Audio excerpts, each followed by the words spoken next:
కొత్త chapter, the path of Meher Baba. Meher Baba చూపినటువంటి ఆధ్యాత్మిక మార్గం ఏమిటి అయింది ప్రత్యేకత? Arnavaz Dadachanji and her old family have been closely connected with Avatar Meher Baba from the very early days. So తొలి రోజుల నుంచి కూడా వీళ్ళ కుటుంబం సన్నిహిత సంబంధం కలిగి ఉండేది బాబాతో. Although she lived in the world and married Nariman Dadachanji, ఆవిడ ఈ ప్రపంచంలోనే మామూలు మనతో పాటే జీవిస్తూ ఉండేది, పెళ్లి చేసుకొని వైవాహిక జీవితం గడుపుతూ ఉండేది. She and Nariman were amongst babas close once who had the opportunity of living with him and serving him for extended period of time. ప్రపంచంలో జీవిస్తున్న నెలల తరబడి ఎప్పుడు బాబాకి అవసరం వచ్చినా వీళ్ళు ఇక్కడికి వచ్చేవారు, పని అంతా చేసి పెట్టి వెళుతూ ఉండేవారు. ఇప్పుడు అమరతిథి అది రూపకల్పన చేసిన వాళ్ళు నారిమన్ దాదా చాందీ ఒకడు, సరోక్షిరా అని ఒకడు. వాళ్ళే ఇదంతా డిజైన్ చేశారటండి. ఇలా ఉంటే 31st ఇలా ఉండాలి. On many occasions when Baba visited Bombay he stayed at their residence Ashiana. అనేక కథలు ఉన్నాయి ఆసియానా గురించి. అందులో ఉన్నప్పుడు జరిగిన ఎన్ని సంఘటనలు. Baba often commented about her connection to his beloved Mehera. ఆవిడికి మెహ్రాతో గత జన్మలుగా ఎంత సన్నిహిత సంబంధం ఉందో అనేక పర్యాయములు బాబా ప్రస్తుతించారు. Arnavaz too naturally felt drawn towards Mehera. సహజంగానే మెహ్రా పట్ల ఆకర్షితురాలు అవుతూ ఉండేది. And did her best to please Mehera as per Baba's wish. Baba ఆజ్ఞ ప్రకారం శక్తివంచన లేకుండా మెహ్రాకు ఆనందంగా ఉండేలాగూ జాగ్రత్త తీసుకుంటూ ఉండేది ఆవిడ. Her life throughout was of complete dedication and surrenderance to Baba. ఆవిడ జీవితం మొత్తం అంతా బాబాకి అంకితమై జీవించింది, బాబాకు అర్పణ అయి జీవించింది ఆవిడ. She suffered a lot. నరకం అంటే ఏంటో ఆవిడ అనుభవించింది జీవితంలో. But accepted it cheerfully as babas wish. కానీ ఇదంతా తండ్రి నా కోసం ఇచ్చినటువంటి బహుమానము అని అంగీకరించి జీవించింది ఆవిడ. In spite of her own suffering she was always supportive to the pilgrims who would flock to her for advice, help and guidance which she continued to give till the end in spite of her feeble health and being bedridden. ఆవిడ జీవితం అంతా కష్టాలు పడుతూ ఉన్నప్పటికీ కూడా ఎవడైనా ఈ సందర్శకులు నాకు అది చెప్పు ఇది చెప్పు అంటే అంత మంచానికే బందీ అయిపోయి కదలలేని పరిస్థితిలో ఉన్నా కూడా ఎవడు అడిగినా వాడికి అనుమానాలు తీరుస్తూ ఆవిడ తాపత్రయపడుతూ ఉండే. When I first came to Baba I had to face a lot of opposition from my family, especially from my mother. Rustam చెప్తున్నాడు, నేను బాబా దగ్గరికి వచ్చినప్పుడు మేరాబాద్లో ఉండిపోవాలి అని నిర్ణయం తీసుకున్నప్పుడు నా కుటుంబం నుంచి చాలా అవరోధం వచ్చింది, ముఖ్యంగా నా తల్లి నుంచి. I had a lucrative career as a marine engineer. నేను షిప్లో పనిచేసేవాడిని. ఆ రోజుల్లోనే 1,00,000-2 లక్షలు వచ్చేది అతని జీతం. And my mother expected me to pursue the worldly life of success and rise a family. మంచి పెళ్లి చేసుకొని బాగా డబ్బున్న కుటుంబంలో మంచి సంసారం గడపాలని నా తల్లి కోరిక. However my goal in life was different from what was hurts. కానీ నా ప్లాన్ వేరేగా ఉంది, నా గమ్యం వేరేగా ఉంది జీవితంలో. When mandali would ask if my mother and I had conflicts, మండలి వాళ్ళు అడిగేవారు, ఏమైనా నీకు మీ అమ్మకైనా గొడవ ఉందా అని అడిగేవారు. వాళ్ళు మాట్లాడుకోరా అని అడిగేవారు. ఐ వుడ్ జోకింగ్లీ రిప్లై, నేను తమాషాగా సమాధానం ఇచ్చేవాడిని, yes it is unavoidable because we both want the same thing. అప్పుడు నేను అనేవాడిని, మా ఇద్దరికి ఒకటే వస్తువు కావాలి, అందుకని మరి గొడవ తప్పదు కదా, ఘర్షణ అనేవాడిని. Surprised they would ask me. మండలి వాళ్ళు ఆశ్చర్యపోయి అడిగేవారు, if you both want the same thing why should there be a conflict. ఇద్దరికి ఒకటే కావాల్సినప్పుడు ఇంక గొడవ ఎందుకు ఉంటుంది, హాయిగా ఓహో అయితే ఇద్దరు కలిసి ఉండొచ్చు కదా.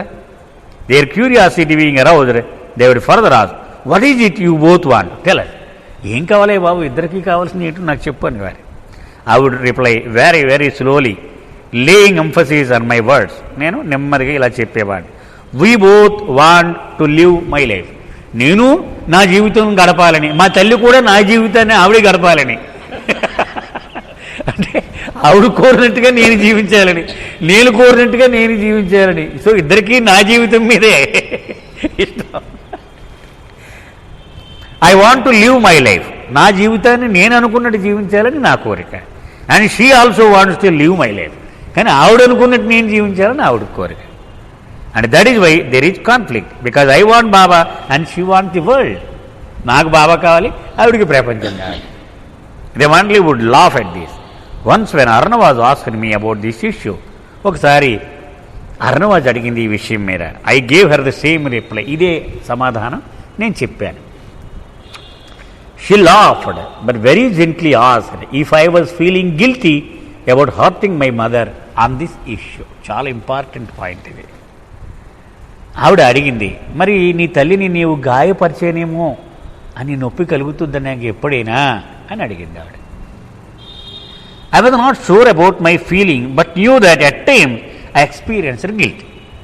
ఖచ్చితంగా నేను చెప్పలేను, ఒక్కొక్కసారి ఎప్పుడైనా అనిపిస్తుంది ఆవిడ నా గురించి బాధపడుతుందేమో అని ఒక్కొక్కసారి అనిపిస్తుంది. And hoped against hope that my mother would give me the freedom to pursue my happiness without harassment. కానీ లోపల ఆశ చావలేదు, ఎప్పుడోకప్పుడు ఒప్పుకుంటుందిలే మా అమ్మ అని. When I mention this to Arnavaz, ఇదే విషయం అర్ణవాజ్తో చెప్పాను. She comforted me by telling. ఆవిడ ఇలా చెప్పింది ఆవిడ, you are following the path of Meher Baba. నువ్వు బాబా సూచించినటువంటి మార్గాన్ని ఎంచుకున్నావు, దానిలో నడుస్తున్నావు. So continue to do so regardless of what anyone feels. ఎవడు ఏమనుకున్నా, ఏ వ్యక్తి నీ మీద ఎలాంటి నిర్ణయం చేసినా నువ్వు పట్టించుకోకు. Your first responsibility is to your God. మనకి జీవితంలో చాలా ఉన్నాయి, భార్య, పిల్లలు, తల్లి, తమ్ముడు, చెల్లి అన్నీ.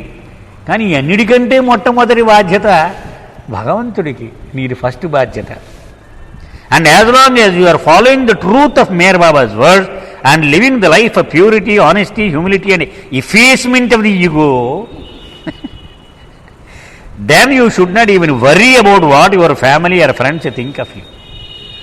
అంచేత స్వచ్ఛము, ప్రేమ, నమ్రత, నీ అహమును నీవు తుడిచిపెట్టుకునేటువంటి కార్యక్రమమే నీ జీవన ధ్యేయముగా ఉన్నప్పుడు ఎవడు ఏమనుకున్నా నువ్వు పట్టించుకోవాల్సిన అవసరం లేదు. ఎవడు ఏడుస్తున్నాడా, ఎవడు నవ్వుతున్నాడా నీకు అనవసరం.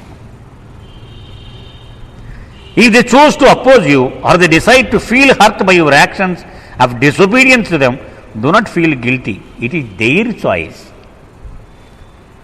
అంచేత నా మాట వినలేదు, ఆవిడ కోపగించి అన్నం తినడం మానేసింది, ఇలాంటి కౌరులు వస్తుంటాయి అనుకో, ఏం పట్టించుకోకు.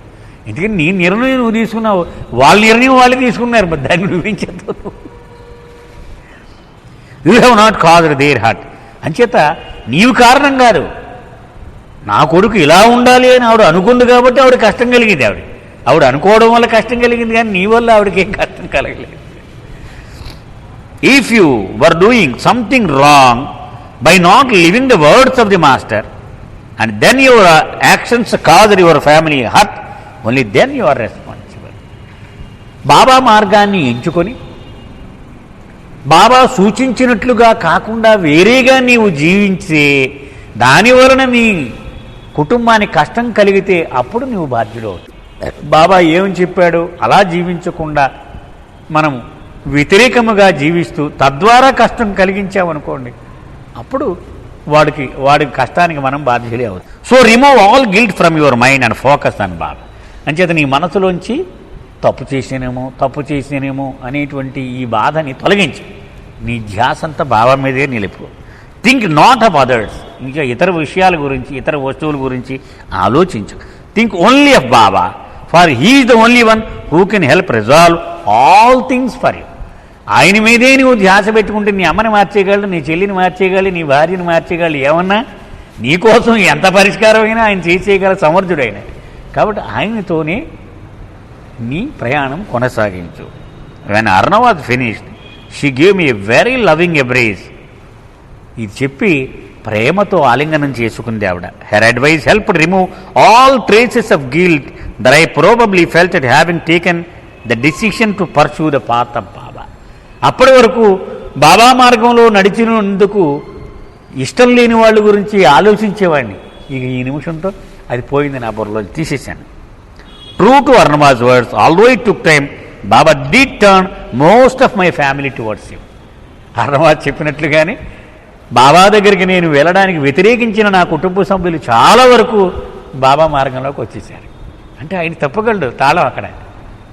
అంచేత ఆయన్ని పట్టుకొని బాబా వాళ్ళని మార్చని సాయం అడగాలి, కానీ వీళ్ళని పట్టుకొని వాళ్ళు కూడా నువ్వురా అంటే వాళ్ళు మనల్ని కూడా లాగేస్తారు అక్కడికి.